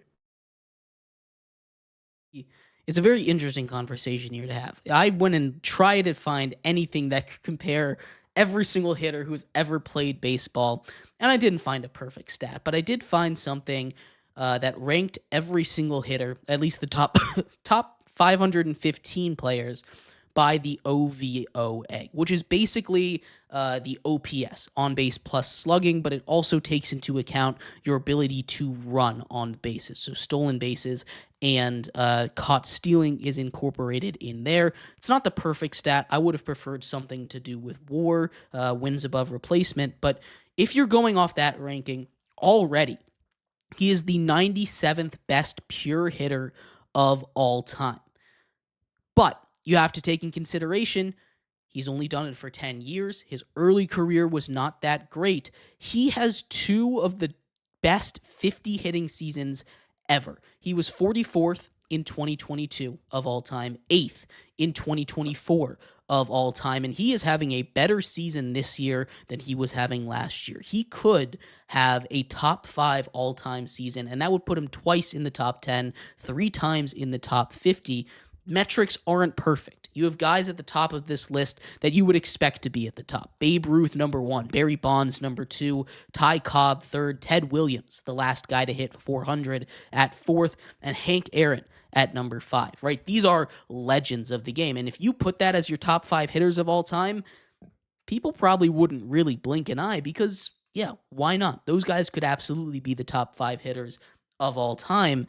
But what Aaron Judge has been able to do over such a small, relative career sample size kind of pushes him up the leaderboard for me. The highest active player that I saw was Mike Trout, and he is one of the best players of all time in baseball. He is, if he had stayed healthy, and that's a big if over there, it wouldn't even really be in contention there. But Aaron Judge has the ability and the, I guess, pace to catch and pass him as far as being a better hitter than him, which is crazy to talk about. If I said that 5 years ago, my head would be on a spike right now because of what a player Mike Trout is, right? This is insane. And again, this is better. He keeps improving after year after year after year, sets the home run record. Then he wins the MVP again by having a much better five-tool season, and he's doing it again. He's about to hit 400. It's hard to do. There's a reason no one's done it since 1941. We'll just take a step back here. Mehrob, is he even gonna do it right now? You know, he goes 1 for 4. His average tanks. He goes 1 for 3. His average tanks. He needs to hit at least 2 for 5 every single time to increase that average. It is insane what he's doing. Is this even possible right now? I mean, I could see him hitting 2 for 5 in 70% of the games that are left, or probably with less games, with less than 100 games to go, probably closer to 80%. But there are still going to be those games where he goes 1 for 4, 1 for 3. He has some sluggish days. He's still human. You can't expect him to just be perfect all the time. Will he get to that 60 home run record or mark? I think he definitely will get there or get close to 50, 60 home runs this year. But for the 400, that is a level that these days is borderline impossible to do, barring an injury, barring something crazy with these, especially with how good pitchers are these days. It's so hard to hit 400, even for 1 game, 2 games, 3 games, for a week. This guy's been doing it so far, and we're close to the halfway point of the regular season. So when we're in totality, I think I wouldn't be shocked, but I mean, realistically, I can't say that we would see it. No. Look, all I'm going to say is that if I was a baseball, I would be scared of Aaron Judge. The way that he just hits with power, the way that he hits with poise, everything he does is at the top level of the game. Even his defense over there really is insane. There's a reason he's in these conversations of greatest of all time, but we'll take a step back, right? Just of today, the players that are active today, you have guys like Mike Trout. If you take them in their prime, you have guys like Shohei Ohtani, like Bryce Harper. Where does he rank in this era, at least when it comes to hitting? Because it's much easier to compare there. Is he already the best of this era? We'll go with like 2010-ish on drafted guys. So like starting with your Bryce Harpers and your Mike Trouts, as opposed to starting with Albert Pujols back in the early 2000s and your David Ortiz's. He's in a different generation than those guys. But where does he rank in that kind of situation? I'd definitely say top 3 easily. Top 3, top 4. He's probably top 3. The only guys that I might put ahead of him right now are I think he clears Bryce Harper. You could maybe throw Shohei in that conversation. Well, no, Shohei is definitely in the conversation. Let me change that. And then I think the only guy that might be in contention with is Shohei, which is crazy enough. The guy that he's playing up against right now. That's just my take. What do you think, Nolan? Yeah, I mean, there's just so many good players. I mean, the 2010s era was stacked. You have, obviously, half the Dodgers roster. Freddie Freeman, Mookie Betts, obviously Shohei Ohtani. I mean, those 3 guys alone. Then you got, the Phillies roster. You got Bryce Harper. He's actually like the main guy, I guess. I mean, most of it's Bryce Harper. You got Mike Trout stuck on the Angels. That sucks for him. I mean, there's just so much talent, from the early 2000s, like late 2000s, early 2010s era that was drafted. I mean, in the top 3, it's not crazy to say that at all. If he managed to fix his swing a little earlier, he'd be the greatest hitter in this era. But since he fixed it so late, you can, if you're comparing him just from how he started to how now versus the guys in that era, he'd be probably the best. But throughout his career, there's just been guys who've been playing better longer. Shohei Ohtani's have played better longer. Bryce Harper, I think, Bryce Harper's one of the best hitters of his generation. Putting him, above Bryce Harper, I was a little thrown back. I think Bryce Harper, not all time, but in this era, I think Bryce Harper honestly still, he's not, better anymore, but he was better. So I think Bryce Harper, in this era, I think he's still a better hitter than Aaron Judge. But right now, Aaron Judge is a better hitter. Mike Trout, one of the best pure hitters of all time as well. Honestly, I think he's top 3. Honestly, I agree with you. Top 3. It's Shohei. I have Mike Trout over Bryce Harper, and then Aaron Judge. Yeah. No, I tend to agree with you guys. But we've gone from a Yankee to a Red Sox, Ted Williams to a Yankee. Now we're going back to a Red Sox. Roman Anthony here just got called up. We talked about him when he got called up. Roman Anthony is a really interesting case because they have started winning games. I know it's a small sample size. They won the series against the Rays. They're 2-1 since he's been called up. He's looked really good so far. The number 1 overall prospect in baseball. Mehrob, talk to me a little bit about Roman Anthony here and what he's meant for this Red Sox team just in this one series. We could talk about his defense, but I don't think we want to talk about his defense when we can talk about how good he's performed, how much he's put in for the Red Sox on the offensive end. The way he's hit a crucial triple against the Tampa Bay Rays 2 days ago. He hit in his first game against the Yankees. He hit a triple. He had an RBI double.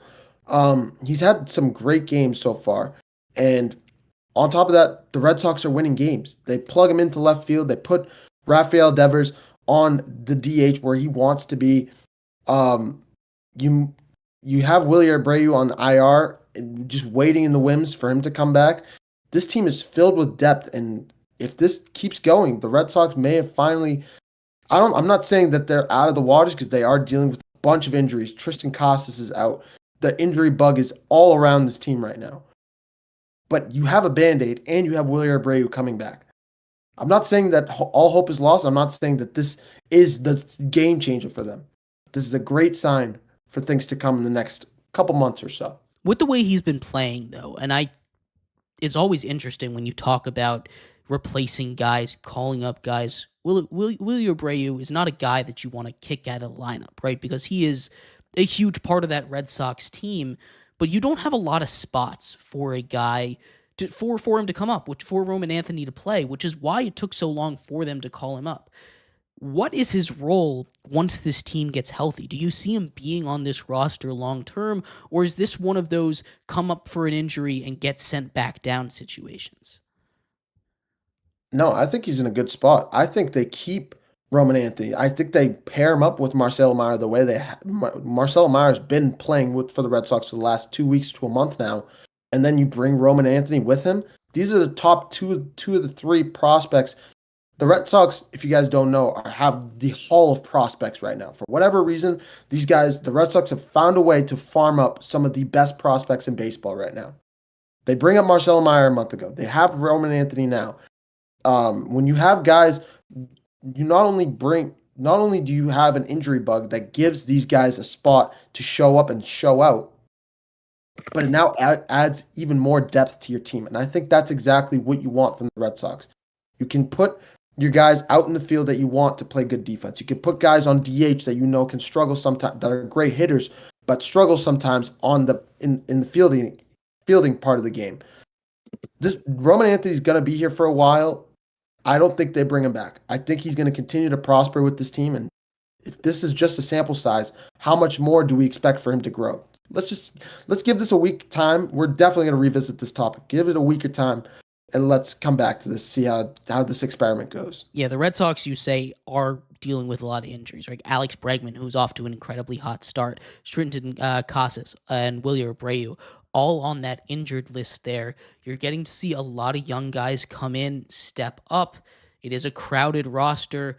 They're going to have to make some tough decisions, though, as these guys start to get healthy, and we'll talk a little bit more about it when we get there. But we're going to take a quick break. When we come back, we turn our attention over to the world of, well, actually, we're staying in baseball. We're going to talk about a couple of different baseball teams that have had either really disappointing or really surprising seasons so far. And all I'm going to need you guys to do is tell me if you buy or sell. What are they going to do at the deadline? Do you see this team being what they are for the rest of the season? We'll be right back here on the GSMC Sports Podcast.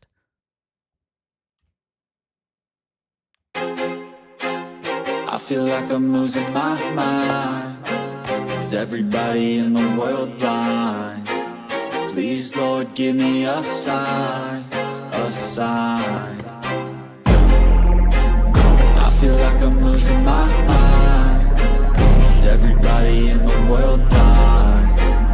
Please, Lord, give me a sign, a sign. I wanna be the greatest. Everybody on the fake shit. I look around and feel like everybody is the fakest. I make this every day and I'm impatient, hoping one day I blow up from the basement. Statement, the top is so vacant. I don't hear shit that I think is amazing. Waiting for my day when I'm playing sold out shows for 1,000 faces. Hey, give me that crown, get in my way and to be put down. It ain't your place, all this my town. If I want that shit, then I'll get it right now. I'm losing it, the noose it fits. I'm losing shit, a stupid myth. You choose to live or choose to dip. You choose to fight or lose your grip and lose a gift. I feel like I'm losing my mind. Is everybody in the world blind? Please, Lord, give me a sign, a sign.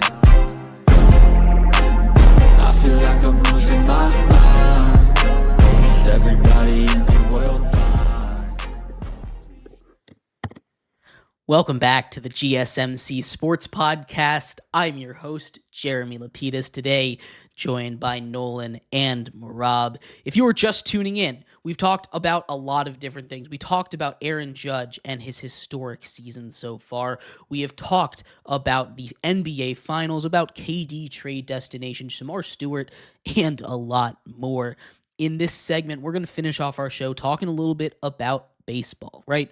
These are a little more than a quarter way through. We're about to hit the dog days of summer. This is when baseball really hits its stride. Right now, we have seen teams that have been incredibly hot, surprisingly so, and teams that have been surprisingly cold. We're going to talk about a couple of those teams, 4 from the AL, 4 from the NL. Starting off with the AL here, we'll actually start off here with the AL East, because there's one team up top and one team up bottom that I thought would be completely switched. So we'll start off with the team that has been incredible, the Blue Jays. 40 wins for the Blue Jays already, second in that division. This is a team This is a team in the Blue Jays that continues to surprise me. They've dealt with their fair share of injuries. They have gone out there and just won baseball games. They extend Vlad Jr. He hasn't really been his best self this season, but they're getting it from a lot of different places so far. Nolan, you buying in on this Blue Jays team, or are they just a team destined to flop like they have so many times in the past?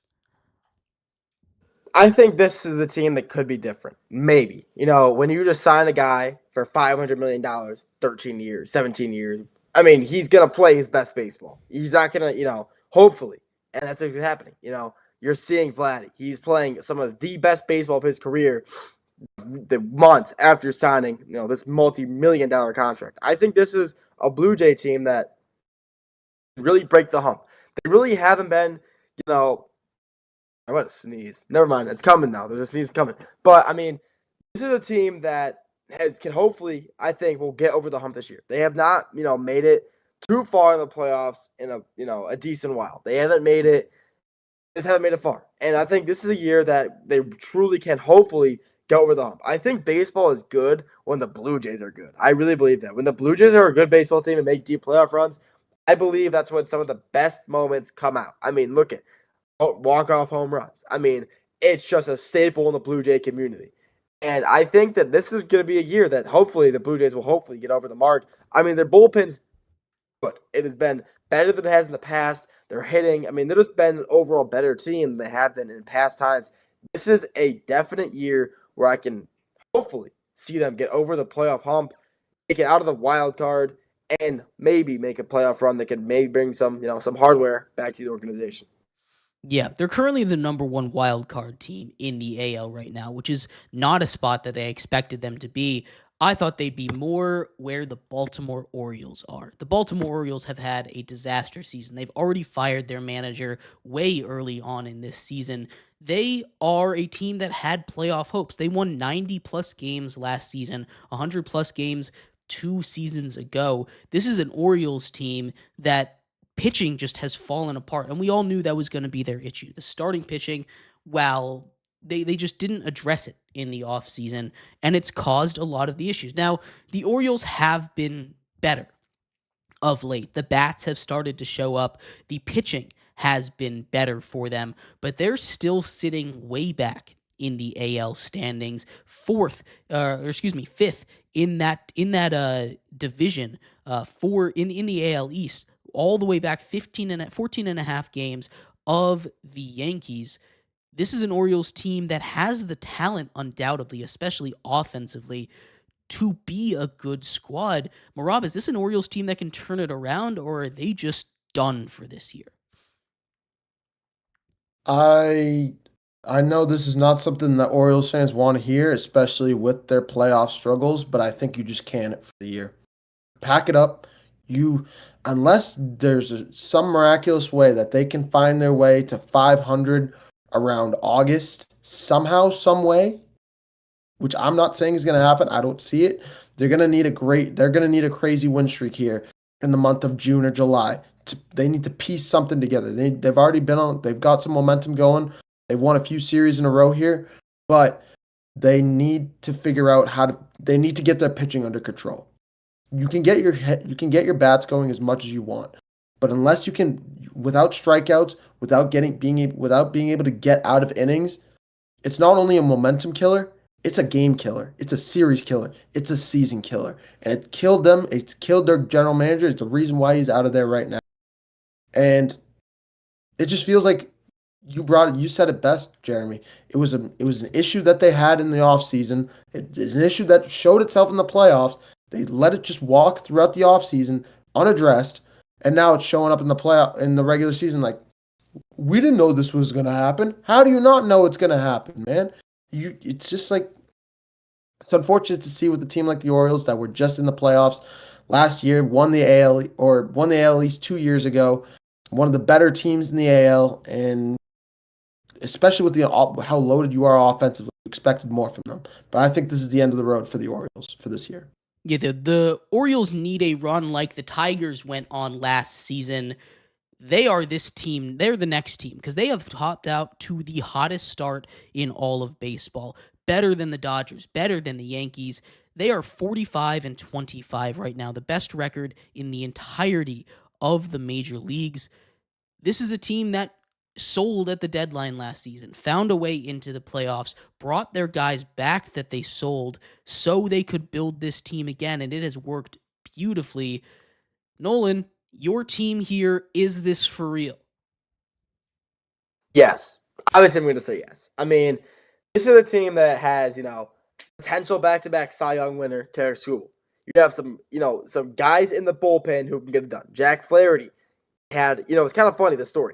Comes to Detroit, gets traded to the Dodgers, to the playoffs last year, gets his ring, comes back to Detroit. I mean, he wants to be in Detroit. He had a rough start. He started the season 1-4, and he's just gotten better since. Will Vest, another great player for us. I mean, our bullpen is, has its days. Some questionable days here and there, but overall, this is a bullpen that I can get behind. I can really enjoy. This is the bullpen I haven't seen the Tigers have since 2014. Verlander, Scherzer. I mean, that bullpen was probably one of the best of all time, in my opinion.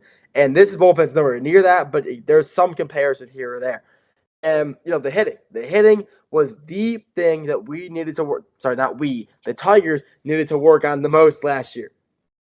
Riley Green, he was our all-star. He was our hitter. He was hitting about 280, 290 last year. And you know what? It's not bad. It's not bad. But when he's your best hitter hitting 290 and the next best guy is about 250, I mean, there's got to be some work to be done. And that's what happened. We signed Gleyber Torres, one of the best pickups for any team this offseason. He has done so much. He's a great infielder. You got a smile over there. I don't think you like that take that much. But, I mean, I love him. I love what he's done for us. He's been great at hitting for us. Javier Baez, one of the greatest comebacks that I've ever seen. Comes off of injury. He starts at center field. He's playing center field for us. He plays shortstop. And he's playing center field. He's hitting 300 for a little while. It's dropped down now to about 280, 270. But still, I mean, one of the most miraculous comebacks I've seen out of a player in Javier Baez. I'm happy. I love Baez as well. I've always liked Javier Baez. Even with the 2021 and 2023, his stint with the Tigers, he was horrible. He was straight up terrible.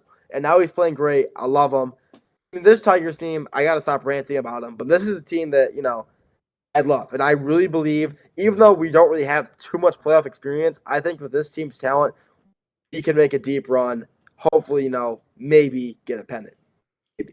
From a team that's currently favorited to win the AL pennant to a team that I had taking home the AL pennant at the beginning of the season, the Texas Rangers are the team that I was so high on. I have so much stock in this Rangers team. They have dealt with the bats just being cold, and I'm not ready to sell my stock in this Rangers team yet. You still have a bunch of guys that can show up and win you games that we have seen win games. That pitching staff is showing up for them, which is not really what I expected. Jacob deGrom is back to being Jacob deGrom, which whenever you can get a good Jacob deGrom, you have maybe the best pitcher in baseball right there, right? Patrick Corbin has resuscitated his career over there.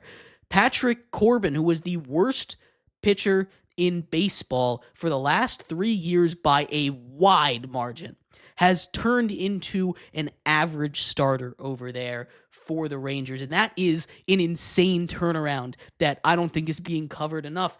This Rangers team is not winning baseball games, though. They are currently sitting way down in the standings right now, 33-36. They're fourth place in their division behind the Angels. It is not what you expect when you talk about the things that have gone well for the Rangers. Is this for real? Are you buying or selling if you are the Rangers at the deadline, Mehrob? Jeremy, I'm happy that you haven't sold your stock yet in this team because this season is not over for this team. Not only, just taking a quick peek at the standings, not only are the Rangers just 2 losses behind second and third place in the Mariners and Angels, tied at 33 and 34. But they're only 5 games behind on the Astros. They're still in this fight. They may not. This may be one of those divisions that is kind of struggling behind the AL East, struggling behind the AL Central. Well, the Central with the Tigers, not the rest of the Central, just the Tigers we're talking about here. But when we're looking at the AL West, this is a division that's lacking. It's struggling. It's one of those quieter, not as loaded divisions. So this is a bunch of teams that are above average, fighting for that first spot. You have the Astros that are leading it right now. Do not be shocked if the Rangers can pull it together.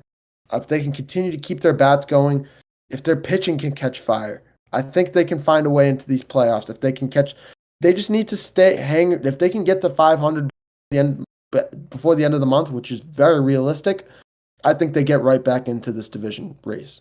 Yeah, absolutely. And there is a lot to love about this Rangers team.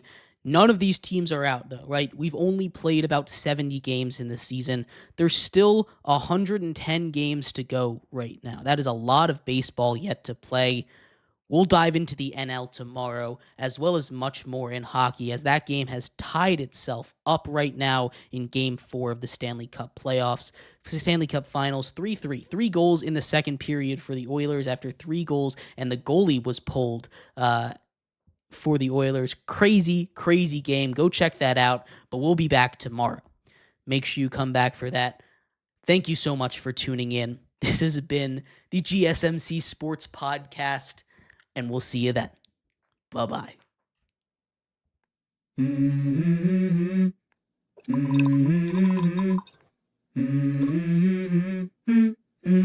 Let's go. I wake up to a little bit of drool on my pillow, feel like it's gonna be a bad day. Yeah, I'm tired of shit, and the coffee ain't hit.